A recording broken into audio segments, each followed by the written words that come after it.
Welcome to the National Soccer Network, your home for soccer. One destination, every match, every moment. Built for players, powered by passion. Live games, highlights, and more each and every day. Only on the National Soccer Network.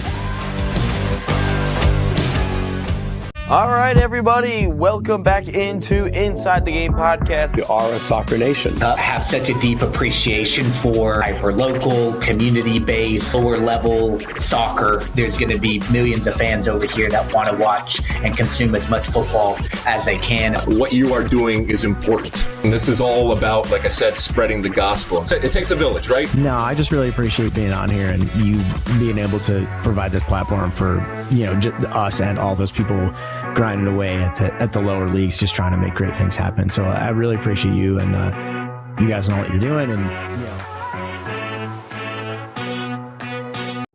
All right, welcome back into Inside the Game. I don't have anything to throw here today, so I can't really throw anything yet. But welcome back in. Hopefully everyone had a fantastic weekend. My name is Ryan Glinsky. James Schofield, our producer here today. James, typically we talk beforehand, but never asked. How was your weekend? Was it good? Oh, my Lord. If by good you mean crazy, it was nuts. We had a lot of soccer going on. I think we had, just here on NSN, I think we had, on Saturday, we had 18 games going on throughout, I think 10 of them simultaneously. Jeez. So it was a lot of soccer, which is great. I loved it. And speaking of all the soccer games, you got a cool little red card video that we want to throw up on the screen here. Oh, yeah. So that was one of the things. During one of my games, actually, I was producing. We had some fun stuff happening here. Let's go ahead and we'll take a look here. So we're taking a look here. They got depth on the coaching staff. Lubbock. Lubbock was playing, and only as strong as against the team you put Texoma. around Whoa. Texoma. And tugging and pulling there. we ended up with a little bit of conversations penalty here. there. Whatever. Normal foul, It right? doesn't seem bad. It just seems like the basic little push Daniel and shoving Escorcia. match. Yeah, Not afraid. Exactly. Just seems like, your standard. Cardona. Whatever. We're just arguing. And a red card's been Oh, given and out to there's the red card. The Escorcia. little guy gets a red card. Wow. Yeah, there's that red card. But here's the thing. It doesn't His end night there. is The done. drama continues, folks. Because as we're seeing, Jeffrey clearly Latine in there Texoma did talking to not the official, have trying a to really go to bat positive for his guy. experience. And they're really arguing here, trying to, of course, They are red hot. hopefully maybe That's get that sweet, reversed yeah. somehow. We see our goalkeeper coming in, and that's where things They- get a little more you gotta interesting. take The your hands goalkeeper's off the kind of official. If you're the captain that takes yeah, them, he's get him saying, out of dude, there. this is Just BS. separate Probably, the team. let's You not gotta do keep this. your hands off we of still him. continue You'll the see pleading. more red That cards. goalkeeper kind of thinking maybe I should reapproach this situation and try again here, right? Yeah, if I'm Francois, So he get comes in back there over, and talking. speak for your team. And the ref's like, nah, bro. Express your frustrations. Yellow card. There's a yellow card's issued to Jacob Moore. Yeah, you can't I talk. mean- You can't talk to a ref like that, man. That's a lot for dissent there. Wow. I'm just going to say, he went straight to the red card, right? We saw that. He Yeah, didn't go we yellow saw and straight- then switch to the red. I'm sorry, but if your ref is going to go straight to the red card, you should probably just shut up and take it. Yeah, probably. That goalkeeper definitely did not need to be in this situation. Well, that No. ref handled that situation really good there. Again, maybe I don't know if there was some stuff leading up to it or anything like that. But yeah, no, good job on the referee's part. But yeah, no, a busy weekend here at the National Soccer Network, and it's only going to get more busy, especially with playoffs coming up. USLW playoffs coming up this weekend as well, so check that out on Sports Engine Play. You'll hear from myself and John Turner at some point during the weekend. I don't know exactly where we're going to go, but that is what we're going to do. Let's get ready. Let's get right into the show here. Let's talk about what we got going on here on the show today. Just recap the games from this past weekend. We had some really good games that happened this past weekend. The World Cup, that is. World Cup weekend. And then we obviously have that the World Cup this USA World Cup has been successful, contrary or compared to what everyone thought it was going to be. And then we have Argentina's easy path to the semifinals. If you really look at it, they don't have anything. And then we have Portugal continues to struggle. And then we just obviously have question of the day. Also, we will be having a 15-minute after the show 15 minutes on our members only. So if you guys want to sign up for that, I'll get into the picks for the knockouts in those 15 members only minutes.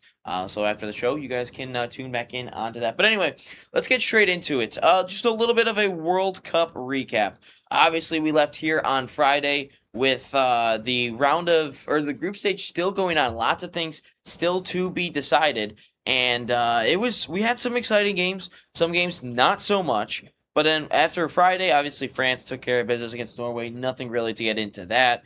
Besides Norway playing their full B team. That was the only thing we really had to mention about that. Senegal, Iraq, nothing to get into that one as well. Cape Verde and Saudi Arabia, though. That's where things start to get kind of interesting. Cape Verde and Saudi Arabia with a 0-0 draw. However, Cape Verde gets into the knockout stage for the first time ever in, I want to say program history, but in nation history. And then what is your result for doing that? What is your reward for that? Yeah, playing the greatest player of all time in Argentina and Lionel Messi. So, but shout out Cape Verde for getting that far anyway in the tournament. And then Spain, Uruguay. Uruguay crashes out of the World Cup. They lose 1-0 to Spain, and they had a red card as well. But Uruguay misses the World Cup.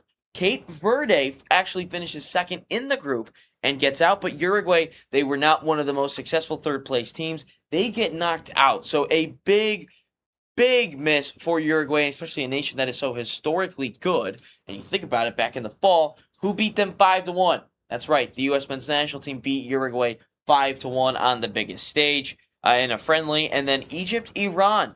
Egypt-Iran, they draw 1-1. Not much to talk about that one, as Egypt gets into the knockouts anyway, lined up with... Actually, no, they're not lined up. Belgium, this is big for the U.S. men's national team as they thrash New Zealand 5-1. They will be going into the knockouts, and they are lined up actually with the U.S. men's national team for the round of 16 if both sides get there. You have Senegal and Belgium potentially to face in the round of 16 if the U.S. also beat Bosnia. And then what else do we have? We have, moving on into Saturday, Croatia and Ghana. Croatia wins that one 2-0. England 2-0 over Panama. Nothing to mention. Congo, they beat Uzbekistan 3-1. They're in the knockouts. And this is where it all gets crazy. Colombia 0, Portugal 0. Portugal continues to struggle. Davison Sanchez, if his toe wasn't just big enough, if it was smaller, he would have scored the game-winning goal and gave Colombia the win. However, they still finished top of the group anyway, so it doesn't matter what Colombia did. They still finished top regardless of that point. They had finished with 7 points. Portugal finishes with 5. And whether it has kind of been an unsuccessful tournament for the Portuguese and Cristiano Ronaldo, more on that in a little bit regarding that. And then we have Algeria and Austria, which this game was crazy. This kind of felt like that one group back in 2018 with Mexico, Germany, Korea, and Sweden, where Austria and Algeria just traded blows after blow after blow, where Austria gets things started with 28 goal, or in the 28th minute by Arnautovic. That then sets Iran back into the knockouts. And then Algeria equalizes at halftime. That then puts Algeria in the knockout. And then Austria scores again. That puts them in the knockout. And with Iran, Algeria levels. They go right back into it. And then Algeria scores in the 90th plus 3rd minute, which then puts Algeria in the knockout. And then Iran in the knockout, which then knocks out Austria. And then 3 minutes later, Austria equalizes and Iran gets knocked out. So that was a crazy finish into that one, as Iran actually gets knocked out because of what was going on in the 90th minute. And then obviously we cap things off with Argentina, and do I need to say more? Lionel Messi, the magic man, just continues to dominate, continues to put on a show for the world. He scores again against Jordan. And then obviously to cap things off in the round of 32, yesterday our only knockout game, Canada versus South Africa. And I feel bad for anyone that has watched this game fully. This game was complete dog shit. There was nothing about this game that was like fun at all. It was just like, it felt like watching the 2025 Europa League final between Tottenham and Manchester United. It just set soccer back by like 50 years yesterday. Like, there is a reason why Americans don't watch the game of soccer, and all you have to do is throw that game up on the screen, because that game was horrible. That game was horrible to watch. It was awful. No one deserved to win that game, if I'm being completely honest. And we can now move into the fact that Canada got lucky in this whole situation now. because Canada, again, Jesse Marsh wants to make it so passionate. He wants to make him feel like he's such this tough guy. Look, dude, Jesse Marsh is a wannabe tough guy. This guy is so passionate. I'm screaming. I love my team. I'm going to scream up and down the touchline. Dude, you've gotten fired just about everywhere you go. You've gone. The only reason you have the Canada job is that Canada doesn't even have a history of playing soccer at all. The U.S. men's national team did not want you. And then you get the absolute luck of the draw by getting an easy group. You lost the group at home. You're the first host nation to not even play at home. And then you get the easiest luck with South Africa. 2 teams that did not deserve to be on the field in the round of 32. Canada and South Africa. That is the one negative of having this expanded field, is you're going to get games like that. You are going to get games like that where it is absolutely horrible.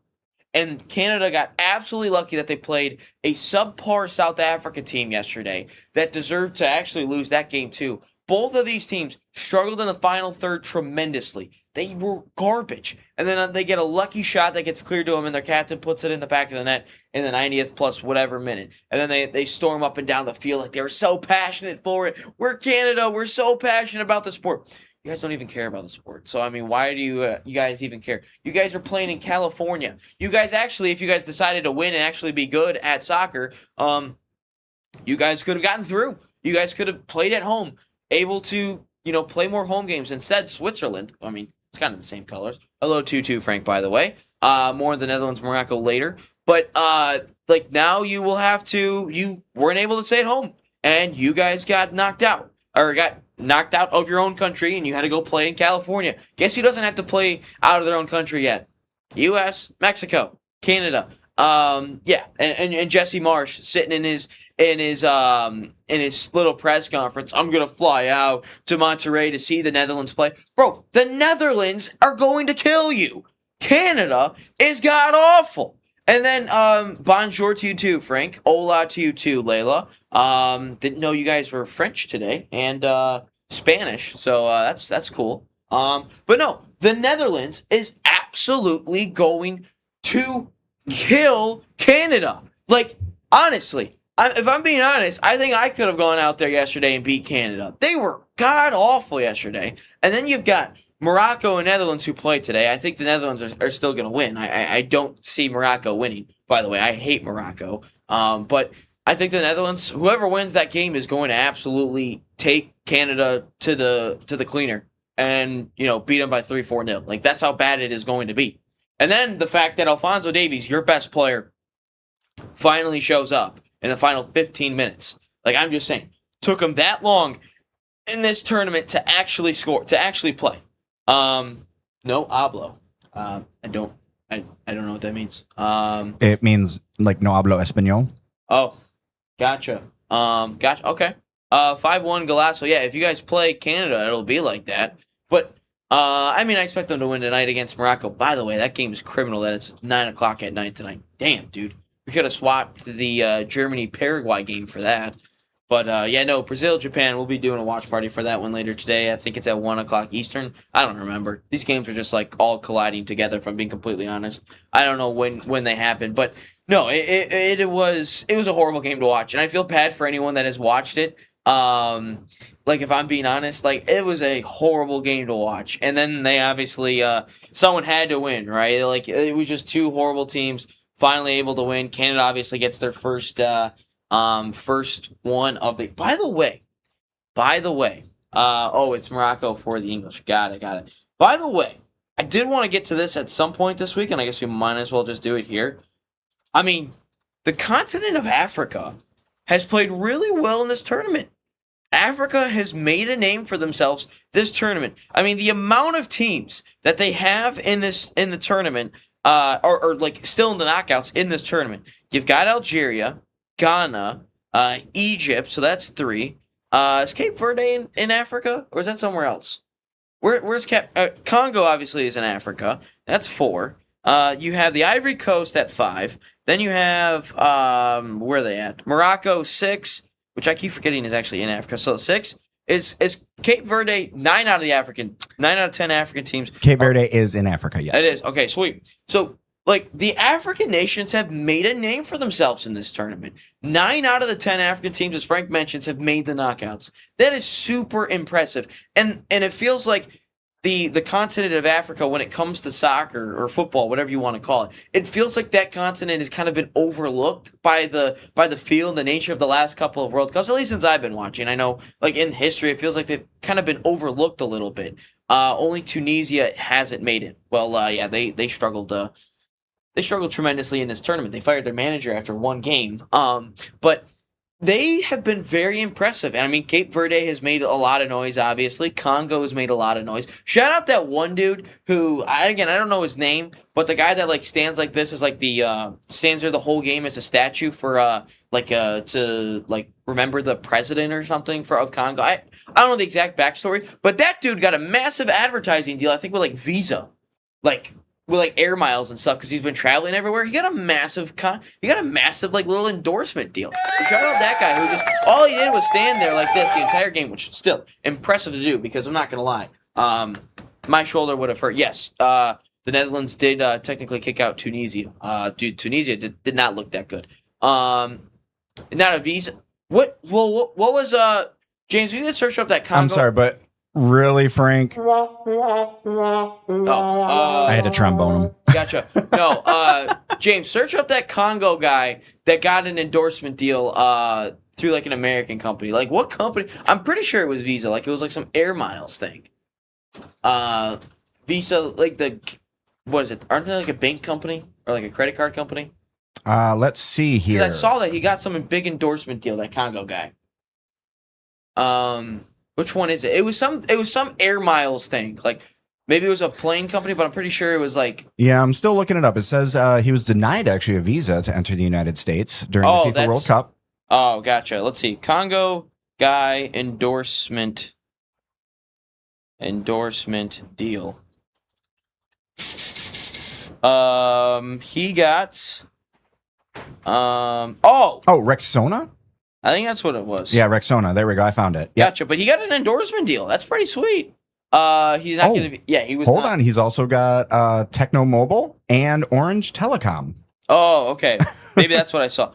Because there was like some air miles thing with it. So, yeah, no, that is. Oh, and he got a luxury Jeep to drive around. Wow, that's pretty. And sweet. a home. Wow, that is pretty awesome. Yeah, no, he did not get a visa, but I was saying like the card company. I thought it was a Visa card company, but I guess not. But no, like that guy has made a nice little deal for himself. That's pretty sweet. Shout out that guy. Again, I don't know his name. I do know his name, but I'm definitely not going to try to pronounce it. So, yeah, Michael Nkunku. Yeah, not going to try to. Let's see. We got Michael Kuka. I'm not even going to try to say that. I am. Hold on, I'll get it. I'll get it. I promise. Mbo. That's what it is. It starts with Mbola Dinga.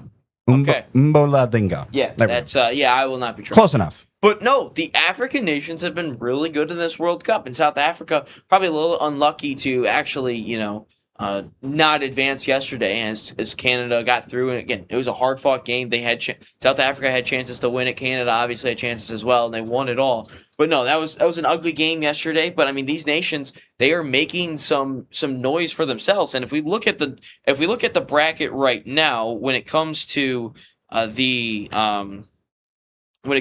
I mean, Ghana might have a little bit of a shot. Algeria clearly has a shot. Egypt is most likely the favorite. Cape Verde is not. Congo is not. Ivory Coast could definitely see them, at least competing with Norway. Senegal, I could see competing with Belgium. And then obviously Morocco could compete with the Netherlands. I don't think they win, but I mean, there are some favorable. Definitely not saying that three times fast, but they have some favorable matchups to go a little bit far in this tournament with the African nations. So shout out the African nations for making some noise. There's definitely more CONCACAF teams than African teams left in this tournament. But let's take the break here. Let's talk about Argentina's easy path into the semifinals in this World Cup, and maybe we'll probably just talk about the bracket as a whole. We'll talk about the picks later on today, but. Let's take a break here. We'll have Argentina on the other side of this. Don't go anywhere. You're watching episode 310 of Inside the Game. Welcome to the National Soccer Network, your home for soccer. One destination, every match, every moment. Built for players, powered by passion. Live games, highlights, and more each and every day. Only on the National Soccer Network.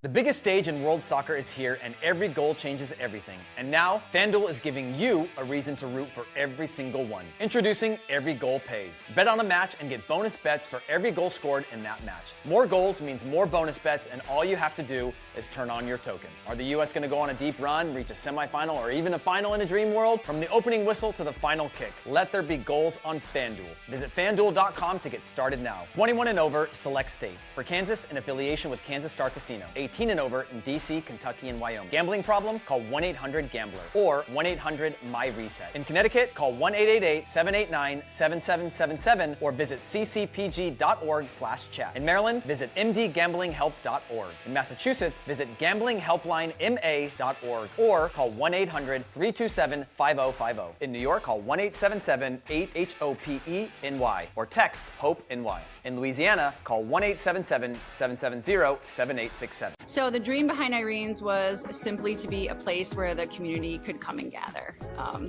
This is my hometown, we're raising our family here, and we just want to be a space where people can come together as a community and share a great meal.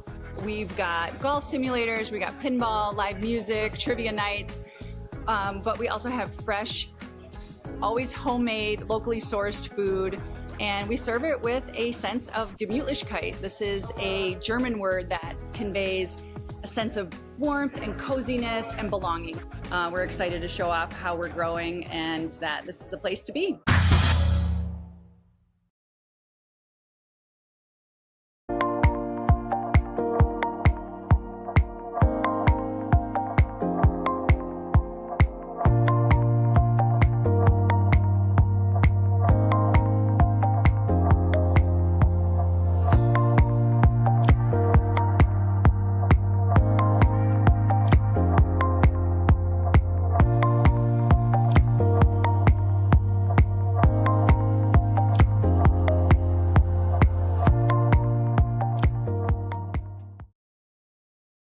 All right, welcome back into episode 310 of Inside the Game. My name is Ryan Glinsky. I have our producer James Schofield here today with us.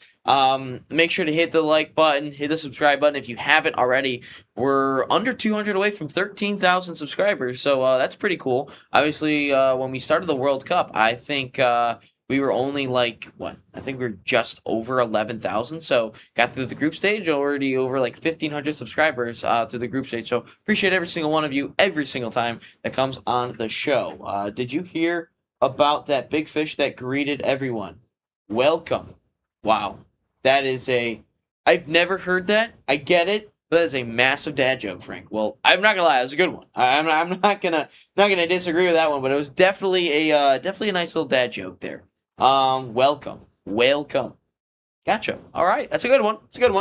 But anyway, let's get things rolling into our second topic here on Inside the Game. We'll be talking about Argentina and their easy pathway. We skipped over World Cup success. We'll get to that one after this. But How dare you, sir? I'd much rather get into Argentina's easy pathway into the semifinals. And people got upset with me on that when I made my social media video, which you haven't already. Make sure you follow us on TikTok and National Soccer Network.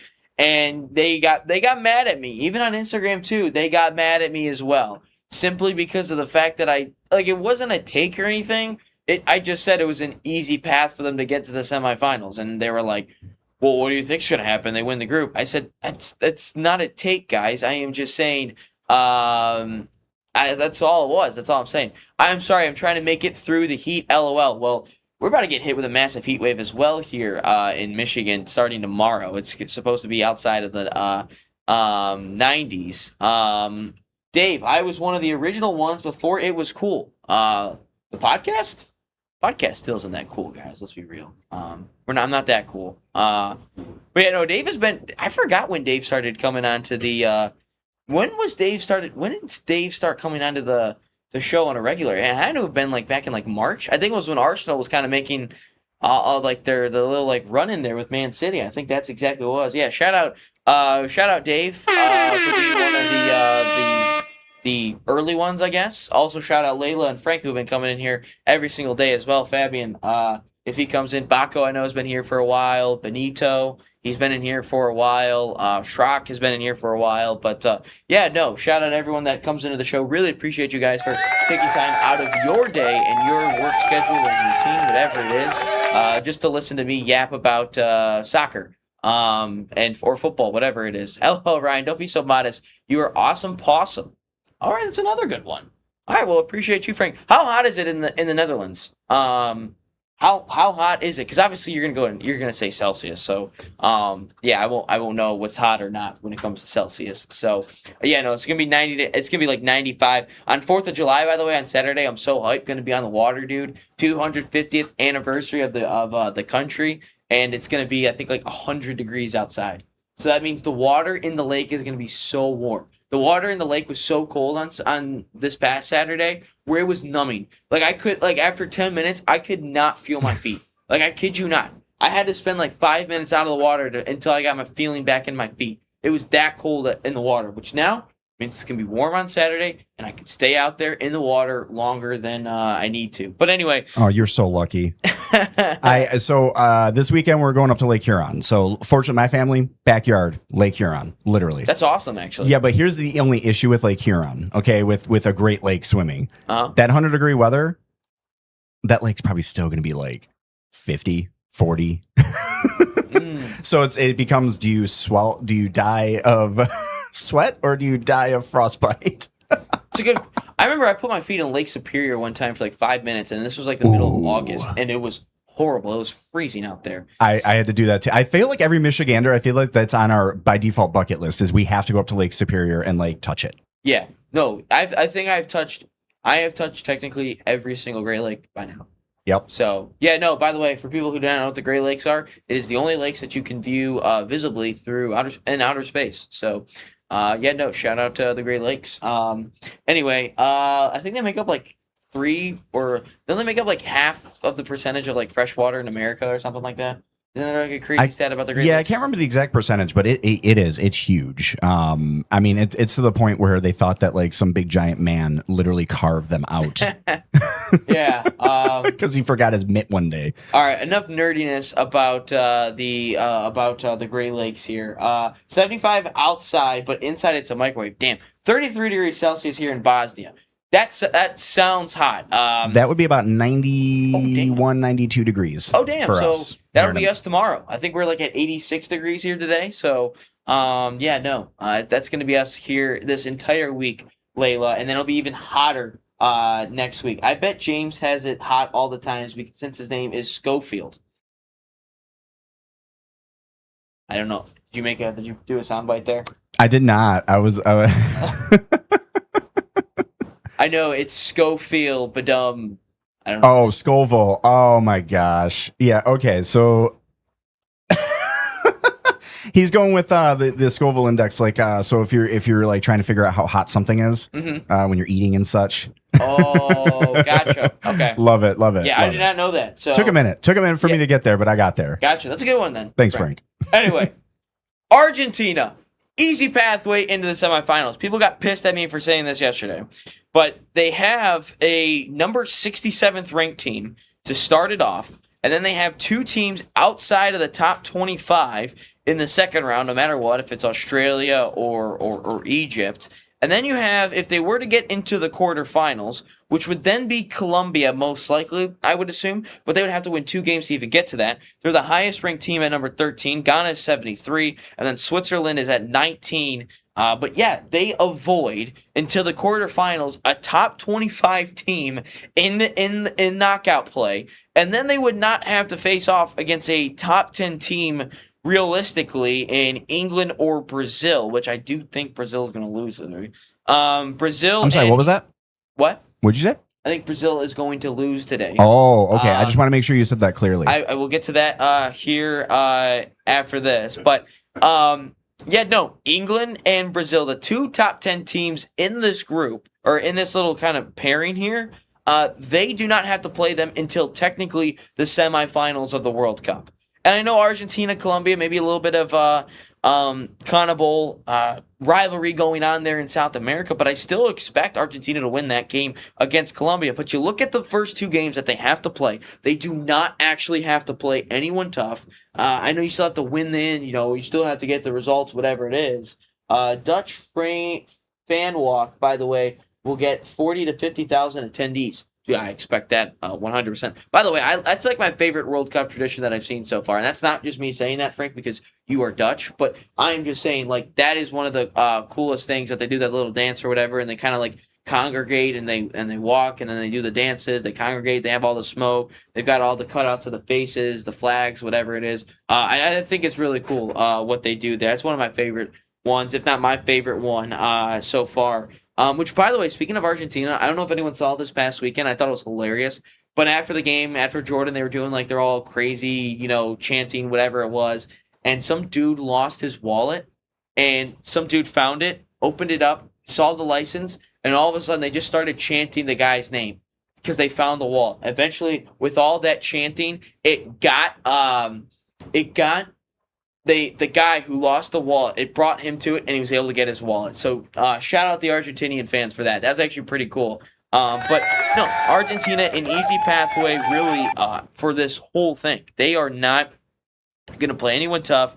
Cape Verde, Australia, Egypt, those are two easy matchups, I think, really, for Argentina. They should win that game by a couple of goals. And then, obviously, you have Switzerland or Colombia, who will most likely see them in the quarterfinals. Could be an interesting matchup, but I still expect Argentina to win that. But then, obviously, you get into England and Brazil, but those two teams have to win 3 games before they even play Argentina. So that is a very easy path for Argentina. And then if you look at the top of the bracket, you look at the top, I think 7 out of the top 10 teams are actually in the top half of the bracket compared to the bottom of the bracket that only has 3 top 10 teams. I think Mexico might technically count as one of them, but at least on this app, they're not top 10. You've got Belgium in the top 10. You have Spain, Portugal, the Netherlands and Morocco, France, and Germany. And I think there's one more in there. And then obviously you have the mighty U.S. in the top half of the bracket anyway. But they avoid all those top 10 teams, and then the only other top 10 team is England and Brazil, but you don't have to face them until the semifinals. And again, you could always say, well, they finished top of the group. Well, what did you expect?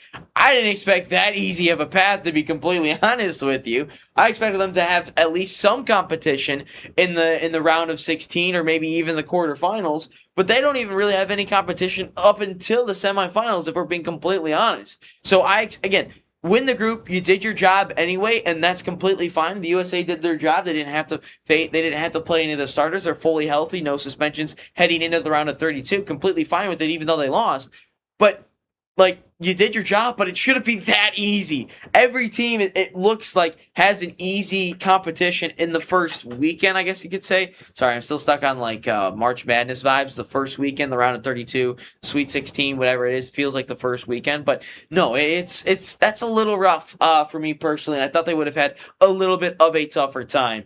But we're going to take another break here and Inside the Game. We'll get into Portugal. Actually, we should probably do Portugal. Let's probably just parlay the two things. We'll do Portugal, and then the World Cup has already been a success so far. So don't go anywhere here on episode 310 of Inside the Game.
All right, welcome back here, episode 310. We now have the Ronaldo debate. My name's Ryan Glutsky, James Schofield, our producer. Make sure you guys hit that like button, subscribe if you haven't already. Share the stream with a friend, family, I don't care. And as long as guys are staying cool indoors, make sure you guys are doing that. Obviously, here in Michigan, we've got to do that here as well. But anyway, Portugal continues to struggle in this World Cup. So far in the 3 games, they have not really looked that impressive to me. Goalless draw against Colombia, 0-0 on the weekend, as they actually. Can we get mad at Portugal and Colombia? Because we could have had a Ronaldo Messi game, but no. Portugal and Ronaldo didn't want to put up their end of the bargain. If Portugal would have won, they would have been on the same bracket as Argentina, and they would have taken the spot over Colombia, would have played Ghana, and then played Switzerland and Algeria, which they could have won those games.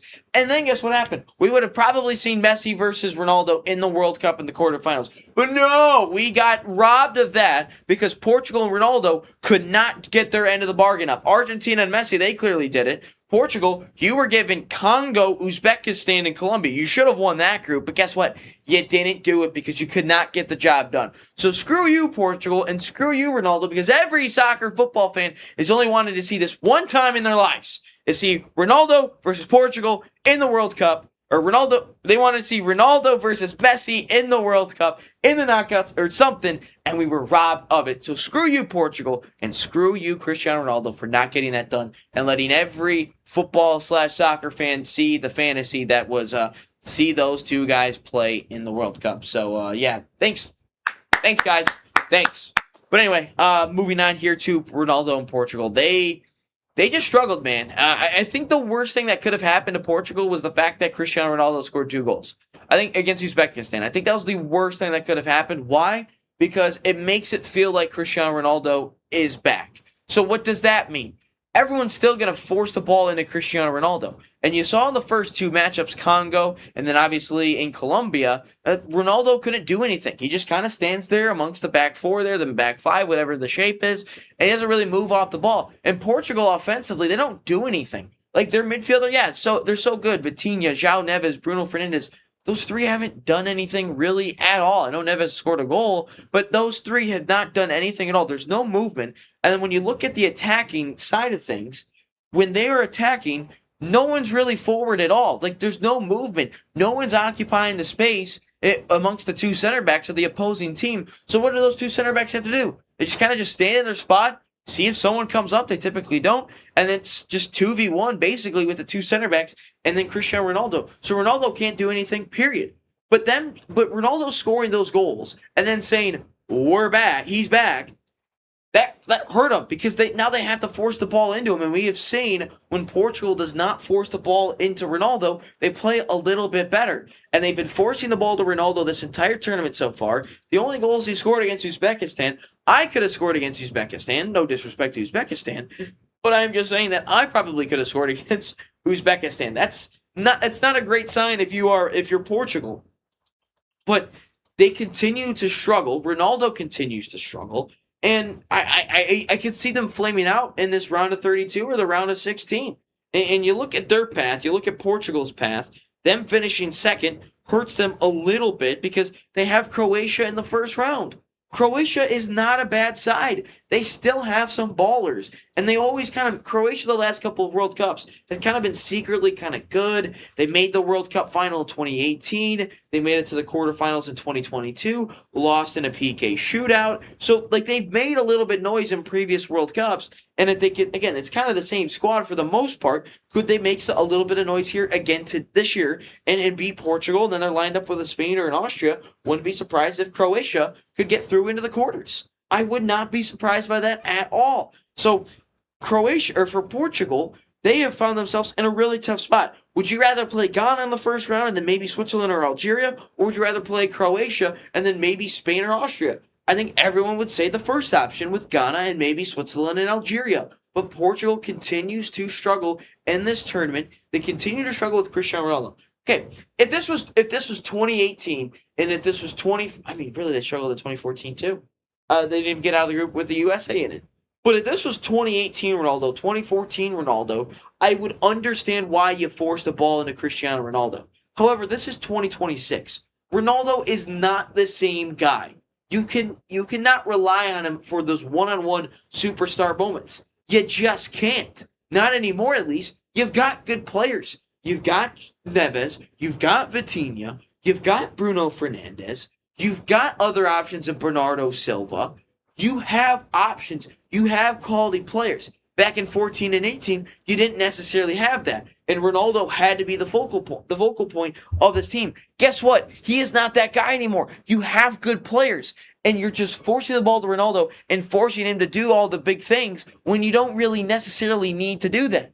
So I would like to see Portugal spread the wealth a little bit. I would like to see the offensive off-ball movement a little bit better. I would like to see the diagonal runs. I would like to see the runs in behind, but they don't do that. Ronaldo does not do that. He just sits amongst the two center backs and hoping for a cross in, which they don't always do, waiting for a cross in and win an aerial duel, which his finishing has kind of been subpar a little bit. But I would like to see Cristiano Ronaldo and Portugal spread the wealth a little bit more when it comes to the Portuguese national team. I think they are struggling a little bit when it comes to it. And I think it's hurting their progress and hurting them in this tournament. And I expected heading into this tournament, Portugal at least to make a quarterfinals, but I don't think they're going to get that. I don't think Portugal is going to make the quarterfinals at this point because they're going to have to play two tough matchups to get there at this the way that it's all set up. So I don't expect Portugal to go far in this tournament, and I think the best solution for Portugal is to just play fast, free-flowing football. I don't know why they have to constantly have to force the ball into them. Just play amongst one another, and if the ball gets to them, the ball gets to them.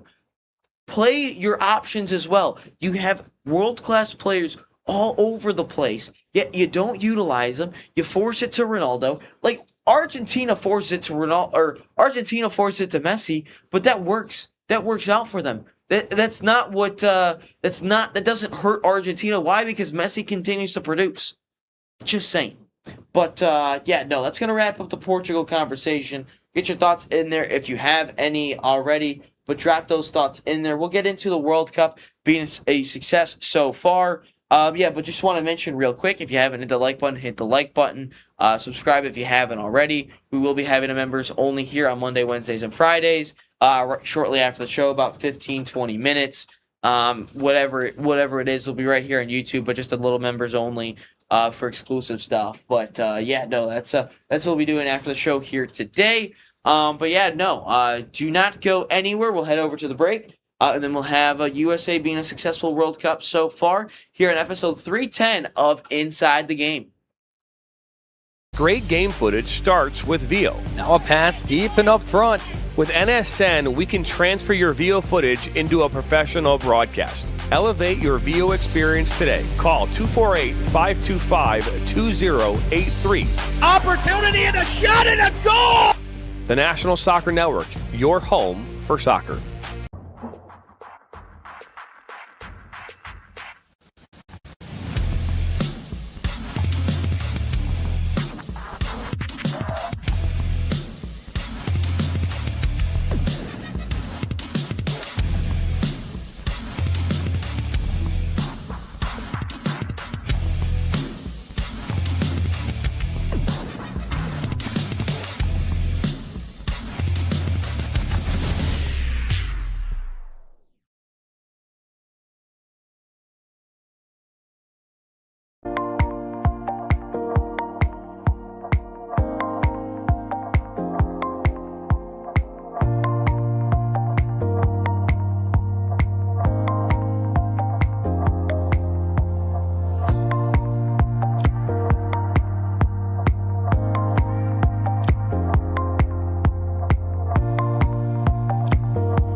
All right, welcome back into Inside the Game. My name is Ryan Glinsky, James Schofield, our producer. Make sure you guys head over to our exclusive members-only final 15 minutes of the show. We'll be doing some exclusive content. It'll just be the picks for the knockouts, maybe a little bit today as well. But anyway, let's get into the final discussion here on Inside the Game, at least the the normal portion of the show. We'll probably run past a little bit past 10 o'clock, obviously. Question of the day as well. But yeah, no, has the U.S. World Cup been successful so far through the group stage? And it is an astounding yes. This has been a massive success. The World Cup has. We've already broken the attendance record. This is the most attended World Cup of all time, and it's only through the group stages. And everyone's going to be like, well, you know, it's an expanded field, it's this and that. It's the group stages, man. It is the group stages. And it is 4.6 million, which is over a million, what has been the normal record. The last couple of World Cups has only featured 3 million people. The group stages alone have figured 4.6 million. And we haven't even gotten through the knockouts yet. We haven't even gotten through the round of 32, 16 quarters, semis. I mean, there's going to be more than 7 million people have attended this World Cup. It might be closer to 10 million when things are all said and done. But to all the people that said, no one's going to show up to the World Cup because of ticket prices, it's America, no one actually cares about the sport, you've priced everybody out, you can't get into the country. No one actually likes America.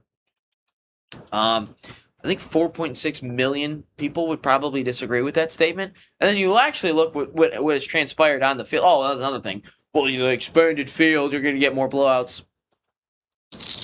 I'm just saying, each game on average has had 3 goals a game. The average margin of victory, I think, is just about 2 goals a game, which isn't crazy considering what we all expected, games finishing 5-0 plus, 7-0 plus, whatever it was. When Germany was supposed to take on Curacao and Spain was going to take on Cape Verde. That hasn't been the case at all in this tournament. And then you've got to consider the fact that, well, the NFL stadiums aren't going to do it for it. It's going to be unsuccessful. No one's going to be able to see it. The fields are going to be bad. Last time I checked, the fields have actually been really good. The turf has been phenomenal. You think about the stadiums, all of a sudden all the Europeans and international fans love the American football stadiums. Weird how that works. I mean, just because your stadiums at home only fit 50, 60,000 and ours in America fit 70,000 plus, not my fault. I mean, we haven't even gotten to the 100,000 seat stadiums yet. There's no games at the Big House. There's no games at Beaver Stadium. There's no games in Baton Rouge. There's no games at College Station. Actually, there was an international friendly.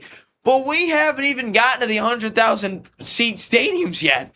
You guys are just getting a taste of what they feel like. Just a little bit of an appetizer. Look, this World Cup has been a massive success so far. And the reason everyone's still complaining about the ticket prices, can I just say something? The Americans are why the ticket prices are the way that they are. Because if I'm FIFA and I sit there and I think to myself, wow, people will spend $4,000 on a ticket to get to the Super Bowl. Okay. What do you think that they'll pay to go to a tournament that happens once every 4 years? Because what do the American sports fan really want to do?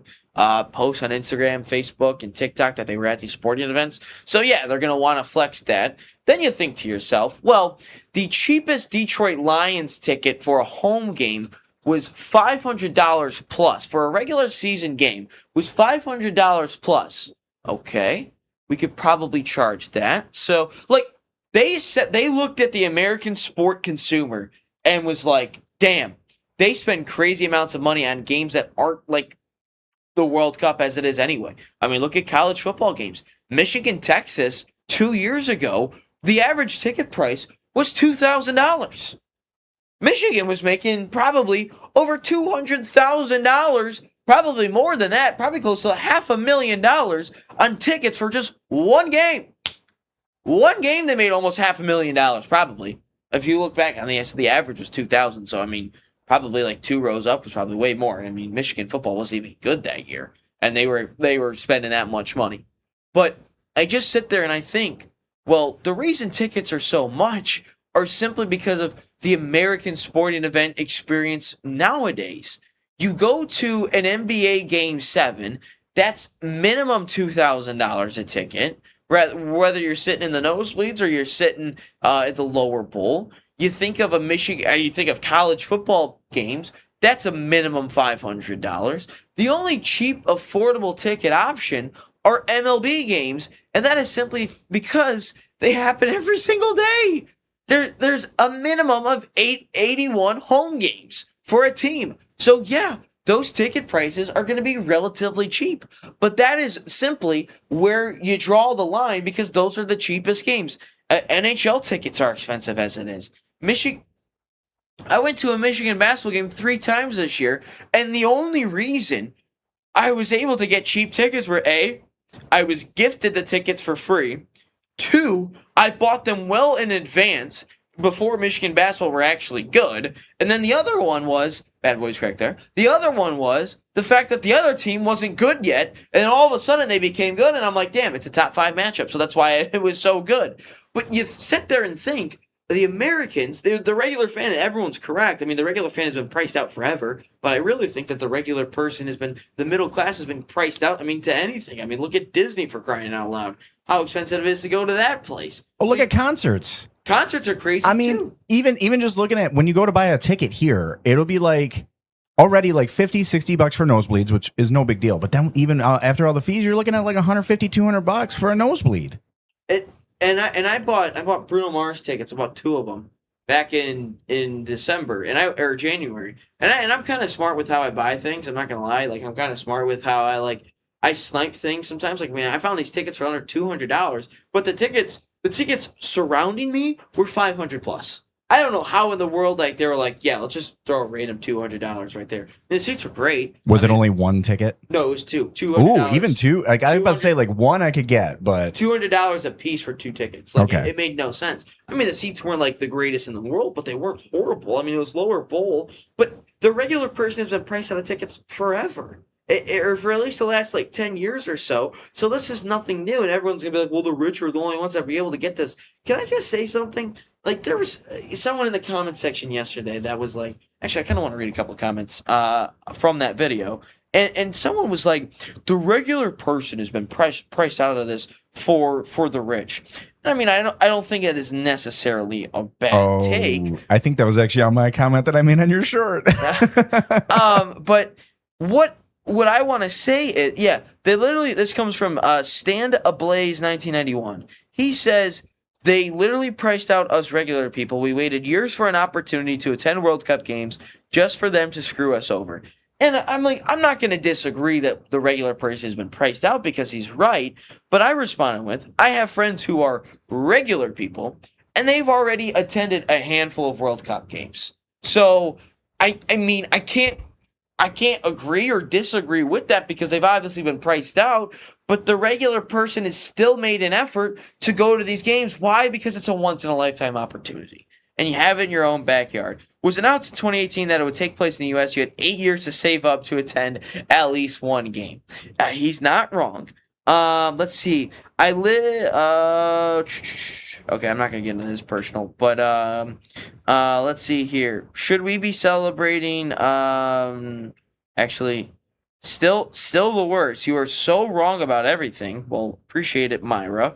Everyone is really just everyone's kind of calling me out here. That's crazy. 40 extra games added in new format money. I mean, he's not wrong, Frederick.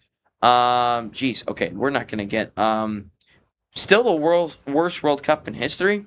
Can I add the fact that I'm not gonna go into the details here, but just go back to the South Africa World Cup, go back to the Brazil World Cup, go back to the Russia World Cup, and go back to the Qatar World Cup, and see what those issues were compared to the issues we have here.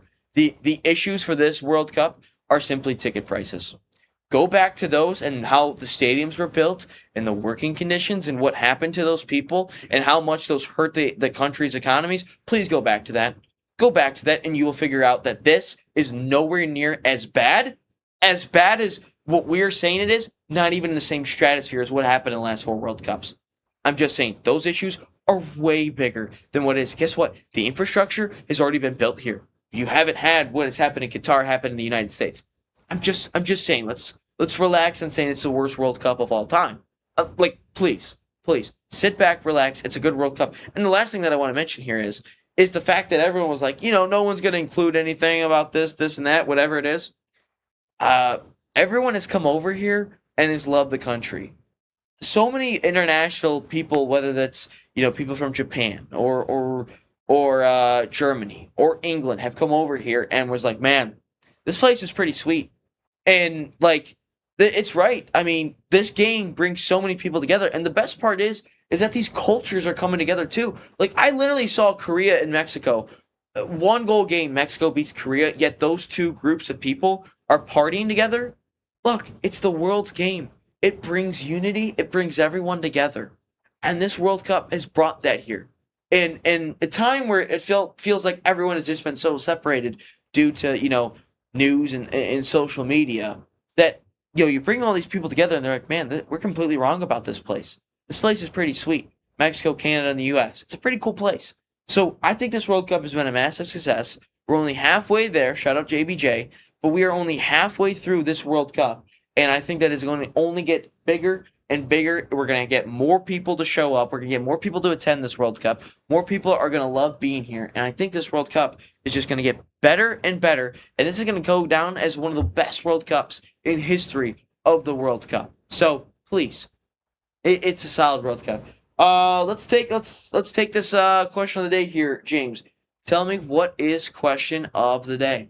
All right. I mean, this is actually kind of, if you think about it, it's almost a perfect segue for us, right? Yeah. So here's where we're coming from for our question of the day, because the World Cup is going on. So I got to ask, are we doing the World's game or the big game? You get some free tickets. Are you going to the World Cup or the Super Bowl? So I take it this has to be a World Cup final, right? Yeah. This would be the World Cup final. Or, honestly, just any World Cup match, really. Because they're all mini Super Bowls. Let's be real. I will. It's a good point. I will stick with the World Cup final simply because of the other side, with it being the Super Bowl. That's the final game.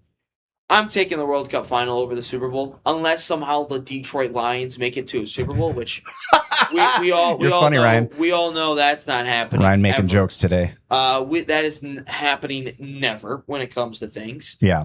But no, I would say I would go into the World Cup. I think the World Cup final, it is the biggest sporting event in the world. It gets the most views in the world. 1 billion people tune into this thing. 300 million people tune into the Super Bowl. I mean, if I was given free tickets, I'd go to either or. Like, it don't matter. It don't matter to me. But if I was given both and I was given an opportunity, I would go to the World Cup final simply because of the fact of what I've seen in recent time with the France-Croatia World Cup final. I thought that was great. Look, the greatest sporting event I've ever watched was the 2022 World Cup final. And that's simply because of a neutral perspective. Obviously, there are better sporting events for my own personal benefit. I mean, look at the national championships. I look at Arsenal. Like, I've seen better sporting events, but from a neutral perspective, that's exactly what I've seen. And look, this is the world's game for a reason. This ties everyone together. This is one time for a 2.5, 3 hour window where everyone in the world is tuned into one sporting event. The Super Bowl does not get the entire world. The entire country, you could say, is tuned into one sporting event in the United States. But the entire world, whether it's in Africa, Europe, South America, North America, whatever it is. I don't know if anyone lives in Antarctica, but maybe Antarctica is tuned in as well. But everyone is tuned into this World Cup, or tuned into a World Cup final. United States, you don't get, or the Super Bowl, you don't get that, and you only get the United States. So I'm simply going to say the World Cup is definitely where I would pick. Where would you pick? So here's the thing. I know some of our fans are really hoping that I disagree with you on a lot of things. They've been yelling at me every time I agree with you. So fans who are watching, big announcement. I disagree with Ryan. Oh, okay. I do not think that I'm going to pick the World Cup. And here's why. For me, it really has to go with, and y'all who are about to hate me because I'm about to pick the Super Bowl over the World Cup, hold your horses. I probably want to go to the Super Bowl the same reason why you want to go to the World Cup. Okay, folks, it's the nostalgia for me. It's called the big game for a reason here in America, because that's what it is. I mean, it doesn't matter if you're a football fan or not here in America. It doesn't matter. If the Super Bowl's on, you're watching it. I grew up 10 years old. That's how I learned how to gamble. I mean, 10 years old, I was doing squares with my dad.